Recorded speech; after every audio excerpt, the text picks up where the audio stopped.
The highly anticipated sequel to 2017's box office smash hit Murder on the Orient Express hits theaters this Valentine's Day weekend, and I bet you guys are probably wondering, is it as good as the 2017 Murder on the Orient Express, or is it even better than the original 1978 film? Let's find out in the review.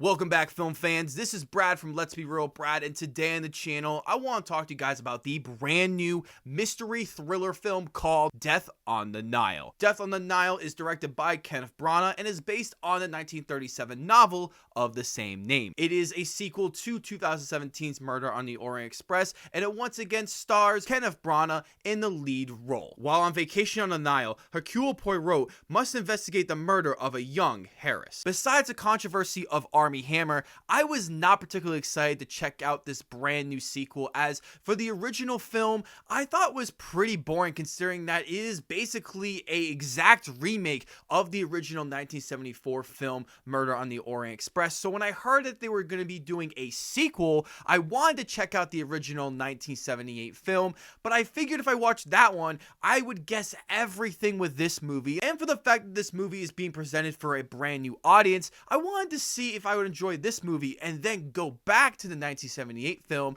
and see how I enjoy it then. After being able to see this film in an early advanced screening, I have to say that this is definitely improvement over Murder on the Orient Express, but this movie is still a disappointment in my eyes. Death on the Nile is a very solid movie that I think older generations are going to enjoy quite a bit, as they did with the original 2017 Murder on the Orient Express. And as you watch this film, it does feel like a classic type of movie because the book is from 1937 after all. So this movie feels like it's trying to be very faithful to that original novel. So let's just dive right to my positives first, and we have to start with the performances because Kenneth Branagh does a great job once again as Hercule Poirot, as he is the star of the film as the murder mystery detective. I enjoy how Branagh was able to use his character so much more efficiently in this one, adding a more humane side to the character. And I know that involves more of the screenplay,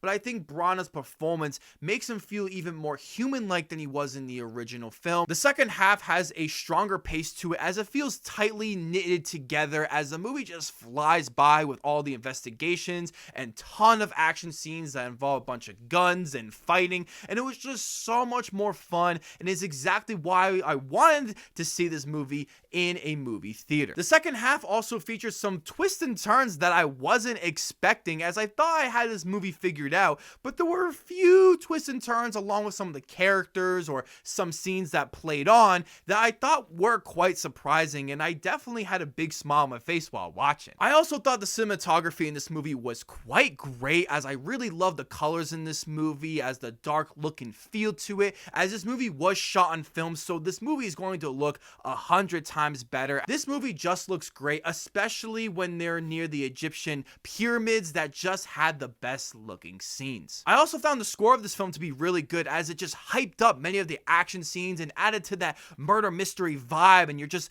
feeling that suspense almost throughout the entire film, and I think it did a good job of keeping me on edge. Kenneth Branagh's direction here is just as good as the last film, as I thought there was so many great shots in this movie that definitely conveyed this murder mystery vibe and added so much tension and excitement to it, especially in many of the action scenes that were shot particularly well. Unfortunately, we have to dive into my many negatives that I do have with this movie, starting with the first half. The first half of this movie is a bore fest. I realized that literally nothing significant happened until the 1 hour mark of the movie, which is quite disappointing because it's just a slugfest all the way to this point. If you cut this movie down by like 30 to 45 minutes, I don't think I'd be able to guess who these killers were, which would have made the movie so much faster. It would have had such a tighter pace, and the movie just wouldn't feel like a bore fest in the way it does. I found many of the side characters in this movie to be so uninteresting and boring and stale,